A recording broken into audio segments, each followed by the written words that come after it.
Good morning, good afternoon, good evening, whatever time it is, wherever you are, whatever dimension you happen to be in at this present time, and remembering that this is all there is.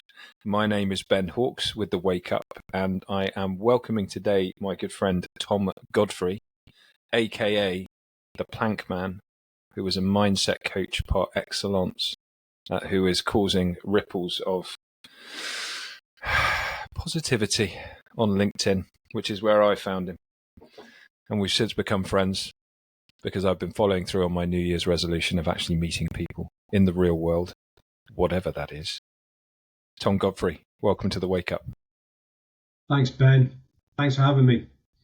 Oh, you're very welcome. I have a very similar New Year's resolution, and it's meeting people in the real world. And you are one of the people that I've met very recently, and I'm enjoying getting to know you. And thanks for having me here today, man. It's a pleasure. Oh, you're on a mission. We're gonna bring out what that mission is, so people can seek you out and help you do your work. That's really why you're here. This podcast is a reflection of whoever is on it, and we're just here as a stepping stone for people on their path. So, Tom, you do have a story. It's a story that goes from the Matrix into whatever we're in now, and we'll certainly discuss that. But for people who've not heard of you and not seen you and heard of your work, tell us your story. What's your human 3D story? I like the way you introduced it as coming from the Matrix. So I suppose the way I'd tell my story is I was a career guy. I was a 25-year career guy. I was following the path that I knew existed, which was get a job, get a better job, find out what you enjoy, become successful, where success is really job title and money, I guess. I guess I was following that path, I suppose. I never questioned it. I never really thought there was anything different or knew there was anything different. But I was never happy, never fulfilled. I was happy with my wife and my 2 sons. I'm very, very grateful for my family, but I still wasn't happy with. I had a sense, right? I had a sense that, man, what is this? What am I doing? What am I doing? I started to look ahead. I got into my 40s and I started to look ahead. I'm like, what? If I look back, what am I going to have? What can I say that I've added, that I've done? What was the point of all this? Almost that kind of thinking, right? And I'm sure we all kind of have that question at some point. But for me, it got too loud to ignore. And I think I guess my story is that I got to a point where I could no longer continue on the path I was on of unfulfillment, and I stepped away from that path into the unknown. I didn't know what came next, but I had to find out. I didn't want to have regrets. I had to find out. I knew there's something more, right? I'd been fascinated with, I guess, the power of the mind. I'd studied the greats, Neville Goddard, Bob Proctor, Abraham Hicks, this whole idea of really the nature of awareness, the nature of the mind, the nature of really the human experience. I was fascinated with that. I was talking the talk for a long, long time. I was saying to people for a long, long time, you can do what you like. Well, in your 3D, in your 3D manifestation, you were saying to people these things. Yeah. I was talking the words. I was saying you can do anything, right? We can choose our future. We can choose our reality. I was saying the words, but I was in the context of, because you led people within the pharmaceutical industry, didn't you? Yeah. So I was a sales leader within healthcare. I worked closely I worked very closely with Big Pharma. I worked in mental health care. and the language, Yeah. because I've been in those meetings, I've led those teams. So are we saying that the words coming out of your mouth were, to all intents and purposes, words of inspiration and words that quite closely model what you talk about now, but you were aware when saying them that they were hollow, that they were not backed up by the heart, by feeling? That's a great way of putting it. Yeah, they were hollow because they weren't backed up by my actions. I was playing this role, this character, kind of, like we all do to some degree, right? This kind of work character that I'd created. But yeah, it wasn't. I wasn't aligned with my message. I wasn't living the message I was sharing. Yeah. So I was kind of in my comfortable work character, saying you can do anything, but I'm going to stay here in my comfortable career that I don't really enjoy. That doesn't really add particular value to anything, but it's success on paper. I've been in that world. I know how those guys think, and it's very odd. It's very odd that the higher you go in healthcare, pharma, whatever it might be, the more you find these zealots who are speaking words, and you look at them and you're like, is there a human in there? Is a soul in there? I remember working for Reed Employment, biggest private recruitment company in the country, talking to a regional business manager, someone of your stature when you worked in healthcare, and we were talking about illness and sickness. And I said, what do I do when I'm sick? Who do I call? And he just looked at me and went, we don't do sick at Reed. So what do you mean? Do people not get sick? Do they not get ill? Are they not able to come into work and be satisfactory in their performance? He said, no, it just doesn't exist. We don't do sickness at Reed. Don't ask again. I was like, wow, this man's taken the Kool-Aid. This is fantastic. I didn't last long there, but oddly enough, I was very good at it, which amused me.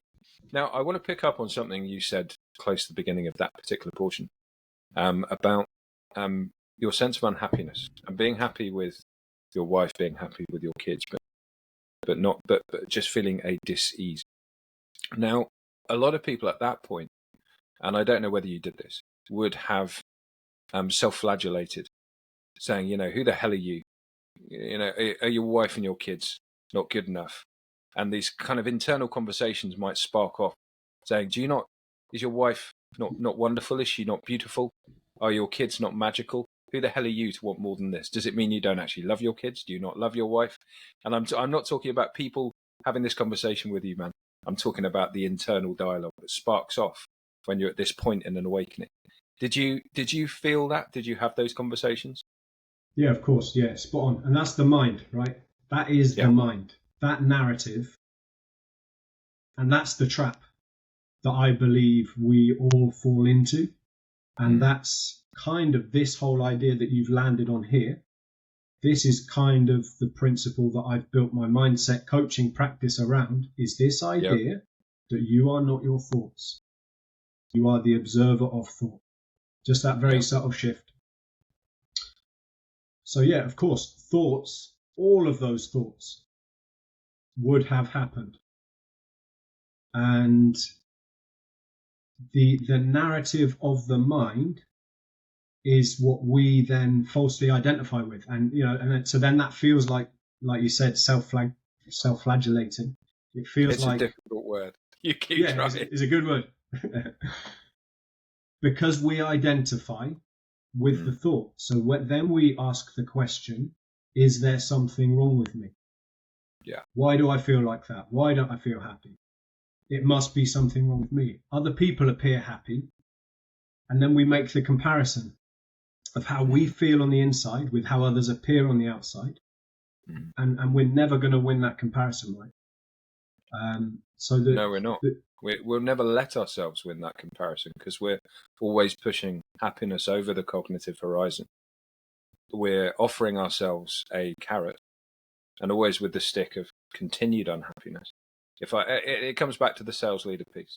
If you make your sales target this month, there's white light over that mountain. It's like, when Gandalf turns up at the end of the second one. It's going to be amazing. What was at the beginning of the second one? I don't quite remember. But we're always doing this. I mean, me and my wife want to move house at this point. We want a bit more space. We want a bit more quiet. And I'm being very, very clear that if we get this thing, it doesn't mean our problems have gone. It doesn't mean our problems have changed. They will largely remain the same. But we will have more space and quiet in which to contemplate our problems and work with them. But there doesn't seem to, and that's, my wife looks at me like, well, actually, she gets it now. She really, I asked her the other day, how much would you pay me to have, if I said to you 12 months ago, you're going to go on a journey when you become observer of thought, you're going to be happier, you're going to be healthier, you're going to understand your daughter more, all these things, how much would you pay me? She's like, priceless, actually. I was like, great, fantastic, great answer. I was writing a business plan at the time. But what people don't understand is when they're playing that comparison game, that if they get there, and they never will, because their mind won't let them, they're going to be neither happier nor sadder. They're just going to be the same because they haven't dealt with the core problems of what's going on here. So true. I love the way you put that. Pushing happiness, or happiness exists beyond the cognitive horizon, something like that. I stole that from somebody. Don't give me props on that. I've stolen that from someone 10 or 15 years ago, I'm sure of it. Well, that says it all, right? Because and this isn't just some kind of sort of fancy cliche. This is provable. This is based on our experience. This is evidential. This is, I would say, this is 100% fact. Based on our experience, it's almost all that we know. Everything we've ever experienced in our life, everything we ever will experience, it's had three constants. It's had three, really, you could say the only three ever presence of our experience, which is you, whoever you are, whatever you are, the observer. Here, you've always been here. No matter where you are, you've always been here. And now, it's always been now. That might sound like a cliche, but when you start to realize what that means, that you've only ever experienced being here, it puts a very subtly different slant on this idea that you're going to get somewhere. I'm going to get there, and then I'm going to be happy. Because it's like it's always happiness is over there. When I get this, I'll be happy. When I do this, I'll be happy. When I become this, I'll be happy. And it's this idea that I'm here and I need to be there. And that distance between here and there, that is the mind. The mind creates that distance, and it creates narratives, and it creates stories, and it creates this bridge, and it creates this place where happiness exists. But as you say, when you get there, you're going to be here. No matter where you are, you're going to be here. If you wanted to write a plan to achieve widespread malaise and universal unhappiness, this would be it. Because by your metric, which, by the way, I ascribe to, it was well put, it makes absolute sense. And we'll come back to fact in a second, because that's a really interesting thing you've said. And that will scare a lot of people. But if you were writing a formula for unhappiness, you would sit down and you go, right, do a blueprint for the mind. I'm going to convince these guys that they're never going to be happy, because it's always going to be somewhere else. That what they're doing at that present time is a practice or a step on the road to happiness. That'll fuck them up. That's some serious shit right there. But you talked about fact. So let's dwell on this for a second, because words are important. We know this to be true, you and I. We've had conversations about this. We've experienced this. We realize that what we were was not as good as what we are. And I don't mean in terms of hierarchy being better, but in terms of experiencing this in a more clear, aware way. We know this, whatever this is at this point, to be better. Now, how would you respond to the sources, guys? So we know how this works. You go on social media, you say something reasonably controversial. You say something out of the bounds of the present medium or the present understanding of the ruling classes. And someone pops up and says, what are your sources? Where have you got this from? What experts are telling you this? So how do you respond to those guys? Because we don't want to be in the position of responding with, well, read this peer-reviewed paper. That system's fucked. Screw that. So we don't want to be in this. So how do you respond to those guys? How do you respond to the doubting Thomases? The source is everyone's experience. Everyone. Look, it is the human experience. It is how we experience life. We always experience it now. So think back to your 5th birthday party or whatever the earliest birthday party you can remember. So we think of that as being in the past. Okay, let's say there's the whole space-time paradigm, which is what we're given. There's a past, there's a present, there's a future. So okay, let's say that was in the past. But when you experienced it, this is about the human experience. This is about really the only thing you can say for certain based on your experience. When you experienced your 5th birthday, it was now. You were there, it was now. No, you were here, it was now, right? Yeah. And that here and now, it was you, it was here, it was now. That you here now is the ever present. That's come with you. That's all. Whatever you've ever experienced, it's always been there. So the source of the information is you have never experienced anything other than that. Yeah. This. It's all there's ever been. But the mind, this is where the mind comes in. The mind is redundant. Totally redundant in the present, in the absolute present. It has nothing to do. So it has to create these, so it has to go on the past. It goes on these past thought loops. It takes you off into the past. It replays these past events. But it's very unlikely it replays them how they actually happened. So it creates a past in the mind, which you keep playing. You keep playing it over and over. That's the story. That's my story, the story of me. And then the future, we create these. The mind creates a hypothetical future, and it's normally based around fear. It's normally based around what might happen. What about this? What about this? But it's all of that is still happening in the present. Study? Pardon me. Do you think anyone's done a peer-reviewed study of their conception of their future next to their actual future? Because people love a study, man. You know, we've just been through 3 years where they are created out of the air. But I wonder, no, I don't wonder. I know what it would say. It would say that the future you created was horrible, black, dark and inky. But the future you had manifested by the present you're experiencing was basically okay. Okay. Yeah. Which is fine. Yeah, which is great. Yeah. We talk about this, that the classic Zen teaching is a sage Oriental man walking up to you and suddenly clapping his hands in front of your face.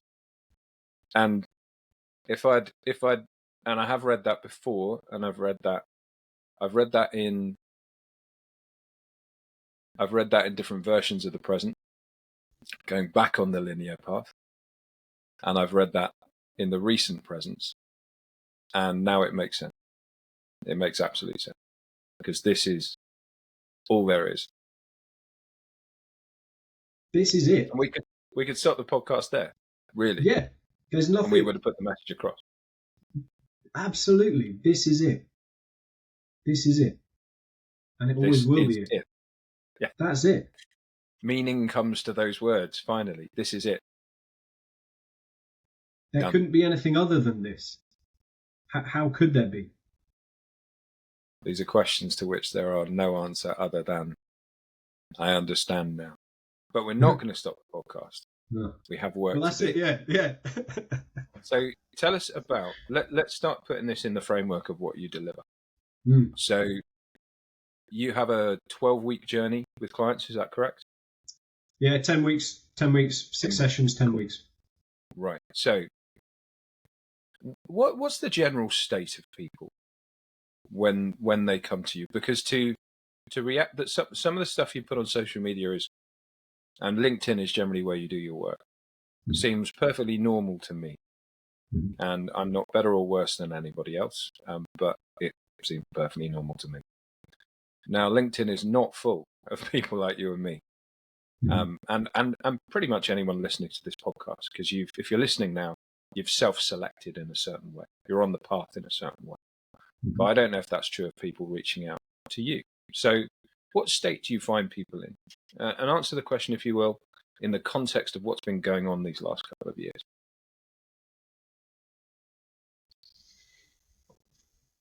I guess the state that people are in is a state of confusion, perhaps, frustration, certainly seeking.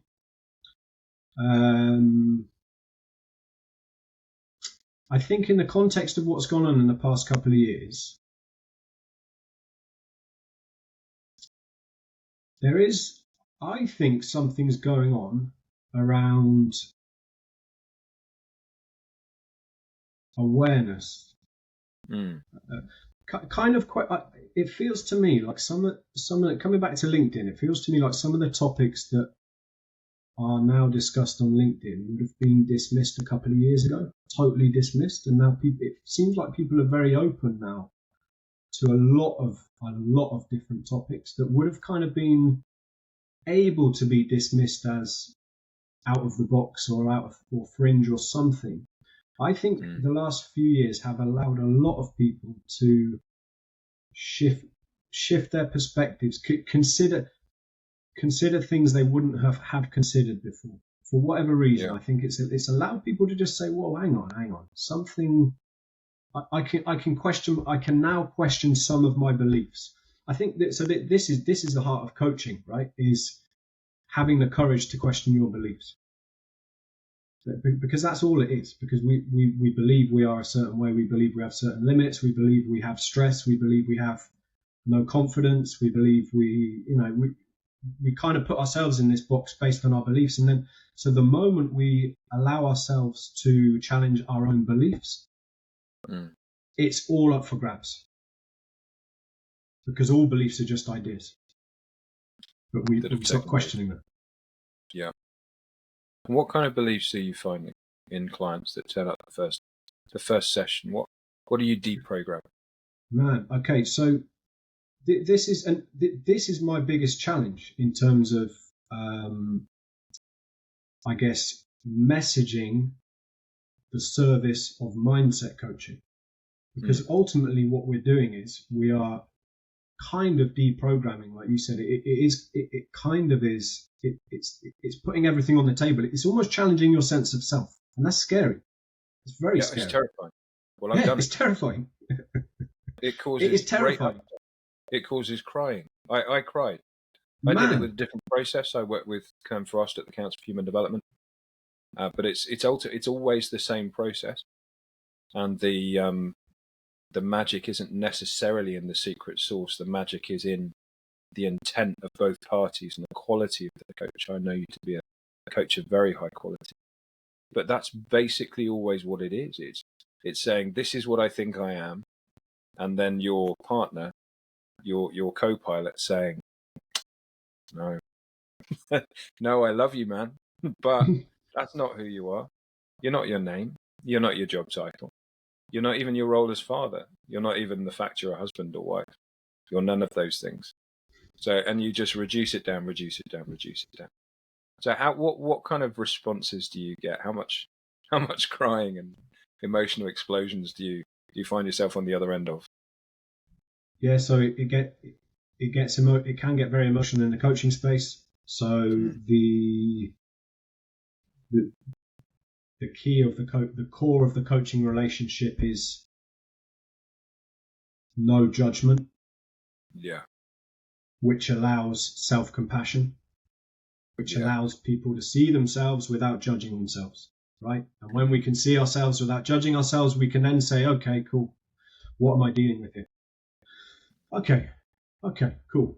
Without being in it, because when you work with someone else, when you work with a coach, you're not in your own story. You're able to see your own story objectively.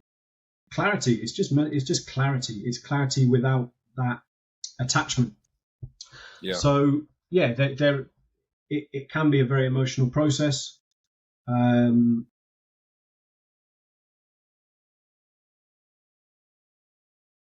But most of all, it's liberation.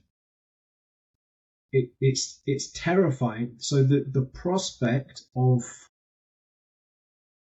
questioning what you thought you knew about yourself, about your story, everything you thought you knew, which is the story. I keep calling it the story of the me because that's all it is.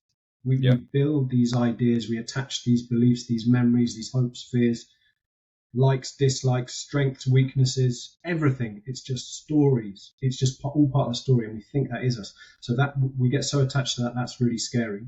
But when people find the courage to say, I'm ready to find out what I could be capable of, that I might be holding myself back. It might be me that's holding myself back, which it always is, because it couldn't be anything else.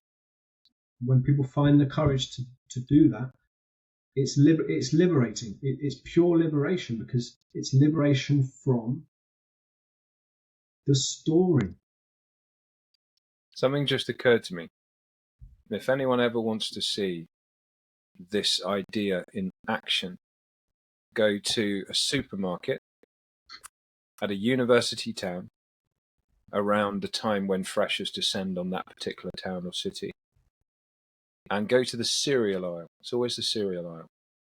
And listen to the groups of young people who will grab some sort of box of sugar-laden treats and make a statement like this one. It will always be, if you took these things away from me, I'd literally die. This is literally the only food I eat. And you could go to the biscuit aisle or the chocolate aisle, anything where there's something sugar-laden and bright. It doesn't matter. And what you're witnessing there, along with the answer to the what A-levels question, is this scared, confused, nervous, terrified, repetition of terrified and scared soul suddenly thrown into this sea of uncertainty, and they are desperately trying to I'm not going to say individuate, because that's a different thing in a positive process, but they're desperately trying to establish their bona fides versus somebody else. Oh, you like Cocoa Pops? You're a Cocoa Pops guy. I'm a Rice Krispies guy. We've got not only have we established a common language now, we've established a separation. Thank God I've got an identity. We can all relax. But what they've done is just they've carried on this separateness, this disunity, and it sucks. It's funny. It's funny as hell when you listen to it and when you know what's going on, because I've done that. No, if I don't have a coffee in the morning, I'm this awful guy. But you're 18. You've never fucking had a coffee. Well, actually, I was in the Territorial Army at the time. I literally did need coffee. But my point remains the same.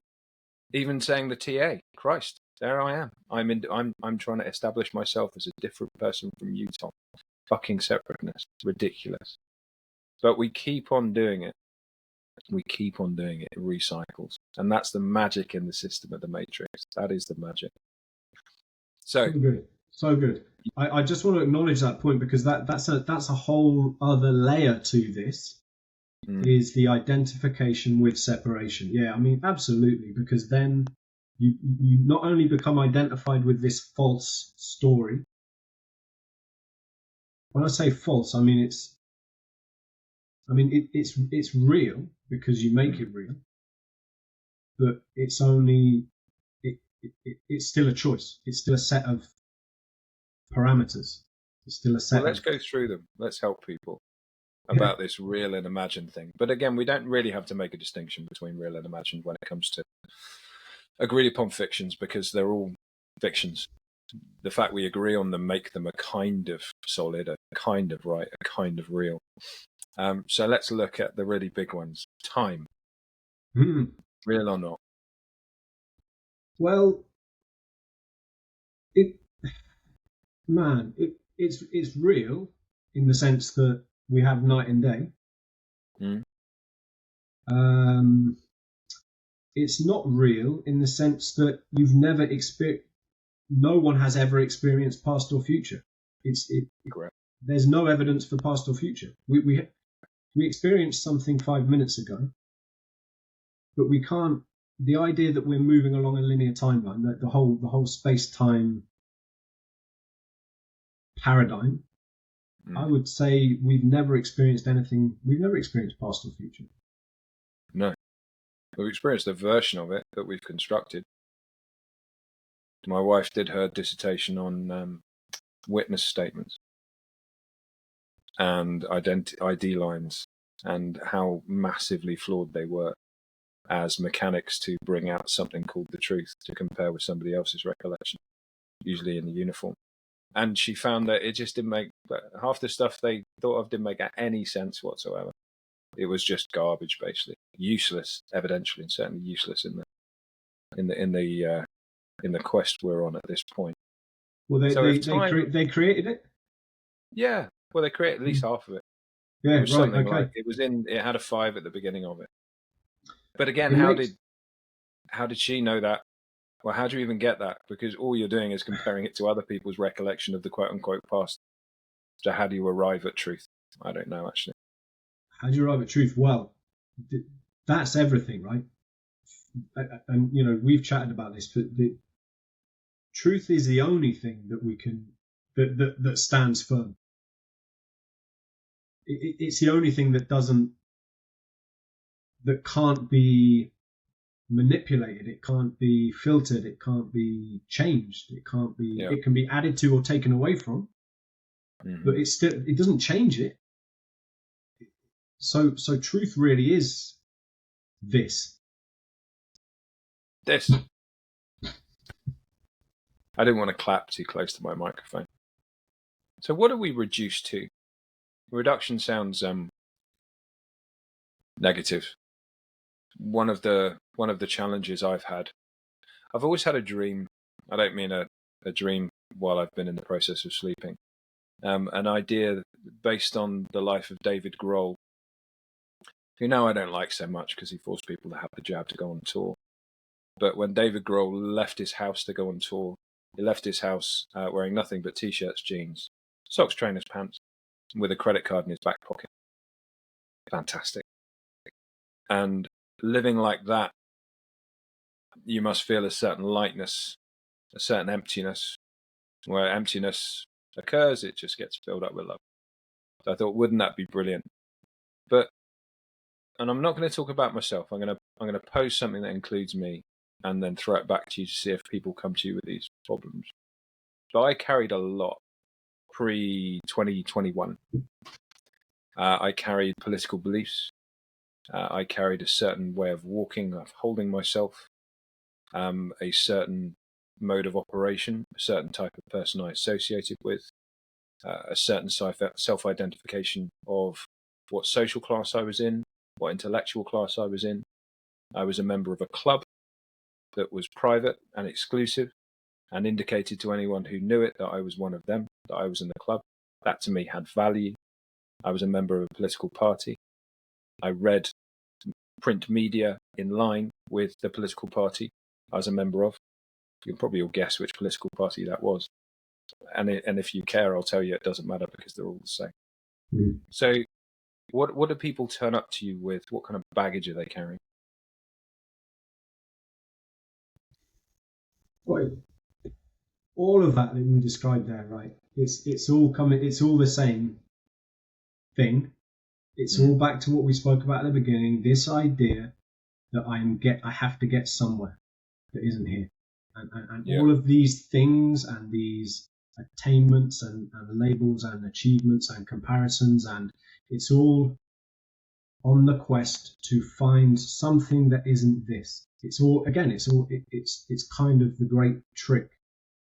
If I can just do this, I will get there. It's the seeking energy. Yeah. So in terms of what I mean, everyone we've all got our own version of that. But it's all so all of those things that you described there, I would say they are the kind of physical manifestation of the mind's attempt to bridge that gap between here and there. So the mind continuously comes up with ideas because the mind is the great problem solver.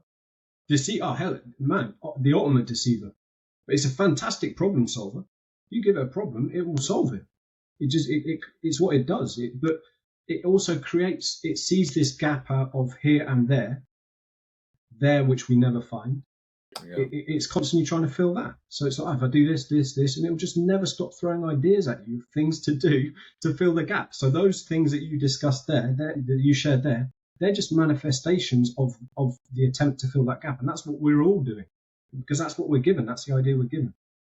So to answer your question, it absolutely does. And it focuses my mind, focuses my awareness on something I hadn't considered before. Not so specifically, that this whole thing.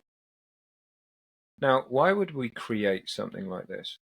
That's a hypothetical. Why would we create a situation in which we're always pushing happiness over there, where we are experiencing in the present something which is going to give us, which is always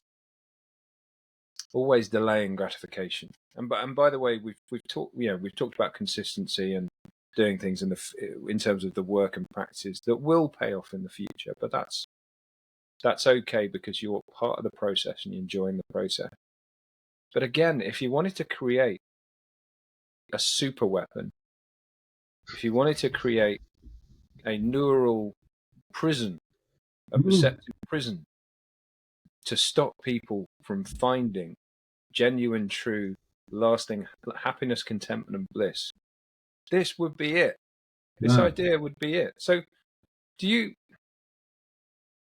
how have we come to this state of affairs, man? And I'm not looking for an esoteric answer about Gnosticism, Aldebaoth, and the Archons, but how could we possibly get here?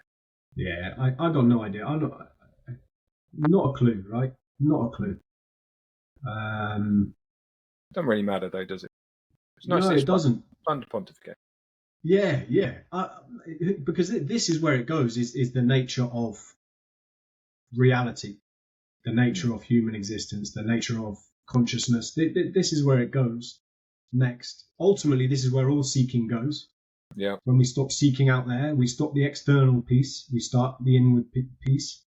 Peace as in chunk, but it is peace as well, right? Everyone's seeking inner peace, like you said. I believe everyone's seeking that. I'm not saying I've found it. I believe it is found in the only place it ever could be found. Which is? It's this. It's here and now. Yeah, man. Yeah. Also inside. That's one thing that people, my next door neighbours, they must be the most unhappiest people in the world. And I've spoken to them, so I can tell you that from subjective experience. But if an indication of unhappiness is a constant need to try and change your external reality, then these people are the unhappiest people in the world. And I can tell you that with absolute clarity, because 3 days ago, a load of scaffolding went up outside their house, and no one has got on it in 3 days. Well, that probably just shows a lack of ability to project manage a construction project. But since we got here, these people are constantly changing the house. They're constantly moving something. And you can imagine, and I'm just imagining, I'm being a little uncharitable as well, but you can imagine the internal dialogue. Oh, don't worry. When we get the garden done, it will be okay.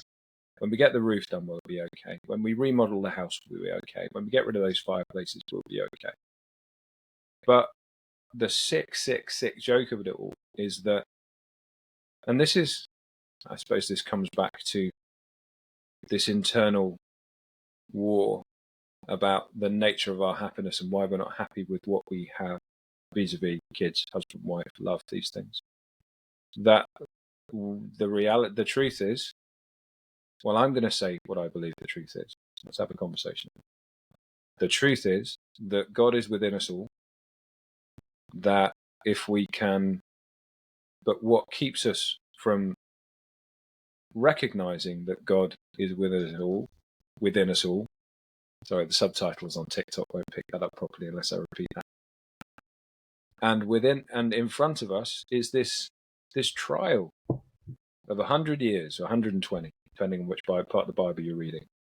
And it's got this matrix of legal prisons. It's got this matrix of emotional prisons. It's got a thing called a career. It's got a thing called debt. It's got a thing called social obligation. It's got a thing called socialization. All these things beguile us from the idea that truth is here, God is here, we're a reflection of God, or a spark of the divine, however you want to say it. And whoever you think God is, by the way, it doesn't matter. It's just love. That's all God is. It's just love.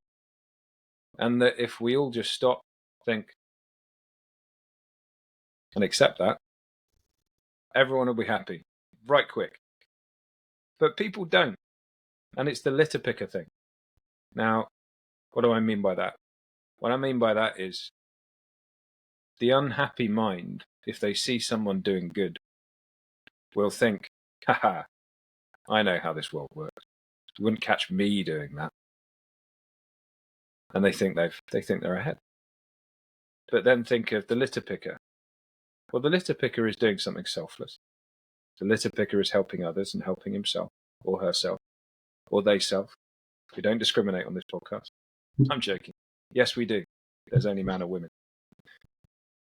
But still, you've got these people in the matrix, NPCs, whatever you want to call them. I love you all, by the way, who somehow think they're getting ahead by being mean or thinking bad things about people being good. And yet, if you do good, you feel good. And if you feel good, that's an indication that you're on the right path. And if you're on the right path, you're going to find out more and learn more and meet more people and get more downloads and be exposed to different things. So what's the problem? And at this time, obviously, this guy's sped off going, haha, I'm not picking up litter. But it strikes me as crazy that people think like this. And yet they do. We all do. We're given it, right? Yeah. We're given. I mean, it makes me question, and I know you do, talking about this idea of the matrix and the kind of control system. It's the whole idea that we're given. For me, this is what it comes down to: is this idea that there's something to get to. Mm. But I think you've landed on it today. Really importantly, the separation piece is huge, because there is something to get to, which is the realization that we all share one thing in common, which is that awareness, the observer of thought. You are not your thoughts. You are the observer of thought. You are the space between your thoughts. That whole idea, right? Okay, if I'm not and that's the fear. The fear is, if I'm not me, who am I? And that's the terror. Yeah. That's the terror of the letting go, surrender to what is. Mm. Well, also, we've not really been given an alternative. And so the alternative is, and again, I would say this is experientially.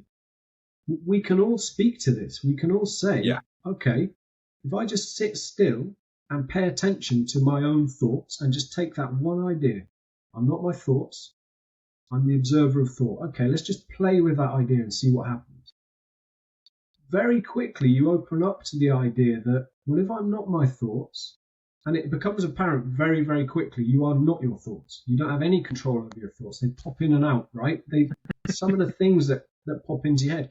And this is the other thing with thoughts. We assume they're unique to us. Yes. My thought. How would we ever know? Everyone could be having the same thought exactly at the same time, but we think they're unique to us. We identify with them. We think it's my thought, and then we think we are them.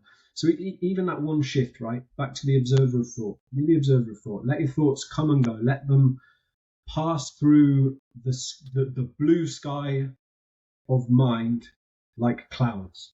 Let them come and go. Everyone has access to that right now, and we share that. Every single person in history, every single person, 7 billion, 8 billion people, have access to that right now. So we're not separate. That's the one thing we all have in common, and that's not some kind of, but that's evident. That's everyone can experience that right now, and that is our true nature. if that's how we experience, if that is who the experiencer is, and it doesn't take a lot to understand that, just that one tiny shift, then we realise that actually we are all that kind of same experiencer. Obviously, we're in the human body. We've got the body, but you are not your body. The body is kind of the vessel. I think most people find that quite an accessible idea. I think you're not your body. You're not your hand. You are in your body. You kind of interact with the world. Your body is kind of the tool that you interact with the world. Your avatar. Your avatar. Yeah, perfect. So you're not your body. You're not your thoughts. Well, what are you? You're the observer. Just start there. And you don't even have to say who's the observer and get into metaphysics and theology and theosophy. You don't even have to do that. You're right. To bridge that gap, to leap over that, would be huge in and of itself. And if 7 to 8 billion, or the 1,000 people who are going to listen to our words, were to do that, then the effect would be massive. My friend, we said we would keep it short and sharp, and if those are to be the last words of our session today, those are good words to end on. Mr. Godfrey, where can people find you? Oh, I'm sorry. I've just called you the name of a legal fiction. Tom, where can people find you? People can find me on LinkedIn. I'm Tom Godfrey, Mindset Coach on LinkedIn. Reach out, start a conversation, DM me, say hi. You never know where it's going to go. Happy days. Brother, thank you for your kind words. Thank you for your company. It's been an absolute pleasure. It's been a pleasure, Ben. Thanks very much. I'm just going to stop recording.